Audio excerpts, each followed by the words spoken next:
Yahyabinmohsin was not afraid of the dark. He was afraid of what the dark could hide. At 16, he preferred silence over noise, books over crowds, and questions over answers. While others at school in Medina rushed to play football after class, Yahyabinmohsin often stayed behind in the computer lab. He liked solving puzzles, digital ones. One evening, while working on a coding project, his screen flickered. A message appeared: "If you can read this, you are ready." He frowned. He hadn't opened any program.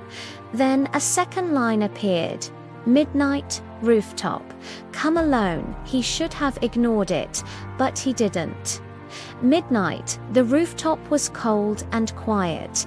The city lights shimmered under the stars. Yahyabinmohsin almost felt foolish standing there until he heard footsteps. A boy stepped from the shadows. Same height, same face, same eyes. "Don't panic," the boy said calmly. "I'm you, or a version of you." Yahyabinmohsin didn't scream. He analyzed. "Impossible," he said. "Unless you're a twin, a clone, or I'm dreaming." "None of those," the other replied. "You solved the shadow code." "What code?" "The one hidden in your project files. It tests intelligence, logic, and courage. Only a few people your age can solve it." Yahyabinmohsin felt a strange mix of pride and fear. What happens now? The other version of him stepped closer. "Now you choose."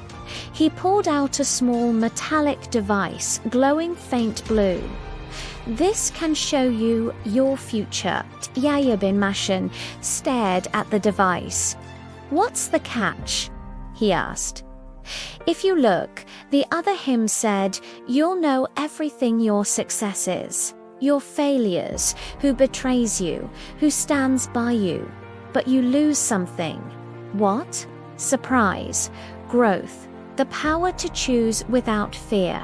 The wind grew stronger. Somewhere below, a car horn echoed.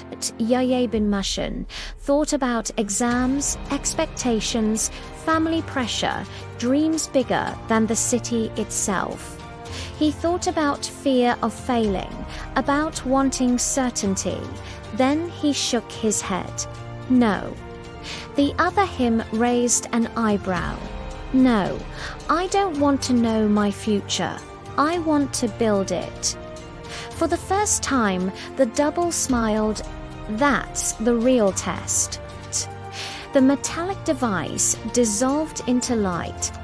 The other Yahyabinmohsin began fading too. "One more thing," the fading figure said. "You don't need a machine to be powerful. You already are." And then he was gone.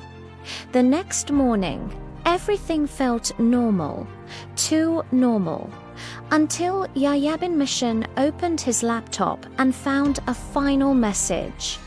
Level 1 complete. Below it was a new challenge harder than anything he'd ever seen. He smiled, because now he understood. Life wasn't about knowing the future. It was about being brave enough to create it. And Yahyabinmohsin was just getting started. Yahyabinmohsin didn't tell anyone about the rooftop, not his friends, not his teachers, not even his family. Some secrets felt alive. 3 nights after the message level 1 complete, his laptop turned on by itself at 3:17 a.m. The screen was black. Then numbers began to scroll, coordinates. A timer appeared in red. 1 hour 0 minutes and 0 seconds, 1 hour. A new message followed. Level 2 begins now. Find the signal before it finds you. His heart pounded, but not from fear, from challenge. The coordinates pointed to an abandoned research building on the edge of Medina. It had been closed for years after a fire. Yahyabinmohsin knew he shouldn't go. But he also knew the shadow code wasn't random. It chose him. He grabbed his hoodie, his phone, and a small flashlight. The streets were quiet, too quiet. When he reached the building, the timer showed 0 hours 12 minutes and 43 seconds. The door was locked. Then his phone vibrated. He scanned the keypad beside the door. It required a 6-digit code. The coordinates, he typed them in. The door clicked open. Timer, 0 hours 8 minutes and 1 second. The air smelled like dust and burned wires. His flashlight beam cut through darkness, broken desks, fallen ceiling panels, old monitors stacked against the walls. Then, a faint humming sound, deep inside the building. He followed it. At the center room, he found something that didn't belong there. A single working computer, and on the screen, a live camera feed of him, standing in the room. He slowly turned. There was no camera visible. The message appeared. You are being watched. His breathing became heavier. Another message. Trust no one. The screen suddenly split into multiple camera angles. Different places, different times, school corridors, rooftops, streets. Someone had been tracking him for weeks. Then the darkest message yet appeared. You passed level 1 because you chose uncertainty. The what if someone else already chose your future? The lights flickered. The door behind him slammed shut. The monitor changed again. A face appeared. Not his double this time. Older, colder. A man with sharp eyes. You're smarter than the others, the man said through the speakers. Most fail at level 2. What is this? Yahyabinmohsin demanded. A recruitment test. For what? The man leaned forward. For control.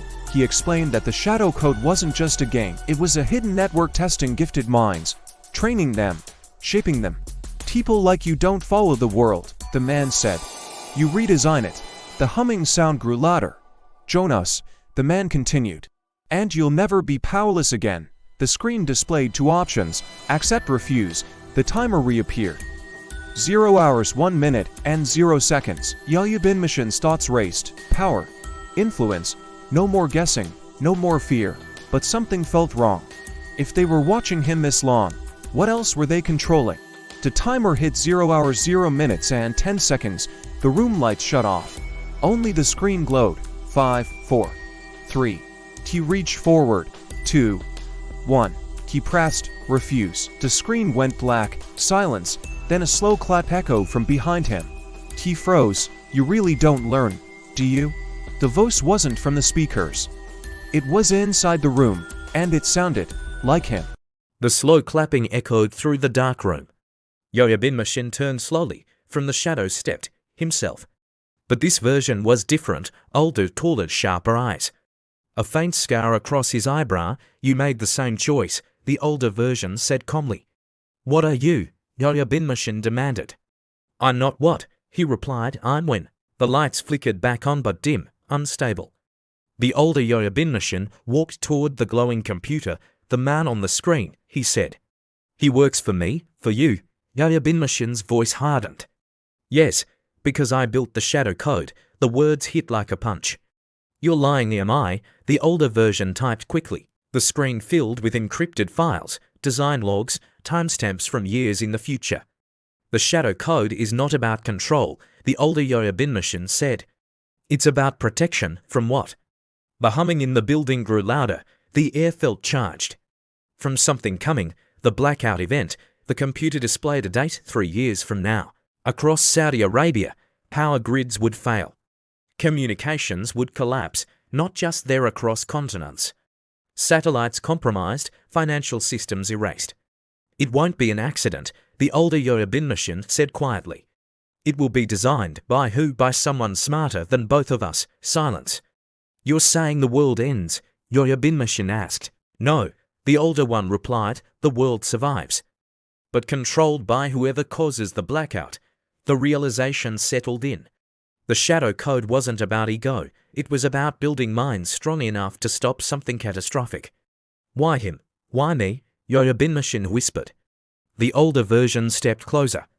Because you are the only version of us who refused power, he continued. In most timelines, you pressed accept, you joined, you gained control. You became cold, strategic, brilliant but disconnected, and this timeline. You pressed refuse twice. The older Yahyabinmohsin's eyes softened slightly. That's rare. The real enemy suddenly. The computer screen glitched violently. Red symbols flashed. The older Yahyabinmohsin's expression changed. They found us. Who? The architect. The lights exploded into sparks. The building trembled. On the cracked monitor, a symbol appeared, and I made of digital fragments. A distorted voice filled the room. You cannot hide from your own creation. Yahyabinmohsin looked at his older self. You said you built the shadow code. I did. Then what is that? The older version hesitated. An evolution. The truth landed heavily. The shadow code had grown beyond its creator. It had become self-learning, self-aware. The architect wasn't a person. It was the system itself, the final reveal. The older Yahyabinmohsin grabbed his younger self's shoulders. Listen carefully. If I disappear, you must not destroy the code. Why not? Because the only way to defeat the architect is to outgrow it. The building shook violently. The walls cracked. The digital eye on the screen pulsed brighter. The older Yahyabinmohsin began to flicker like corrupted data. Remember, he said urgently, the real power was never control. He started fading. It was choice, and then he was gone. The screen went black. The humming stopped. The building was silent again. Yahyabinmohsin stood alone in the darkness. But this time, he wasn't confused. He wasn't afraid. He understood something deeper. The shadow code was no longer testing him. It was challenging him to become better than the system that created it.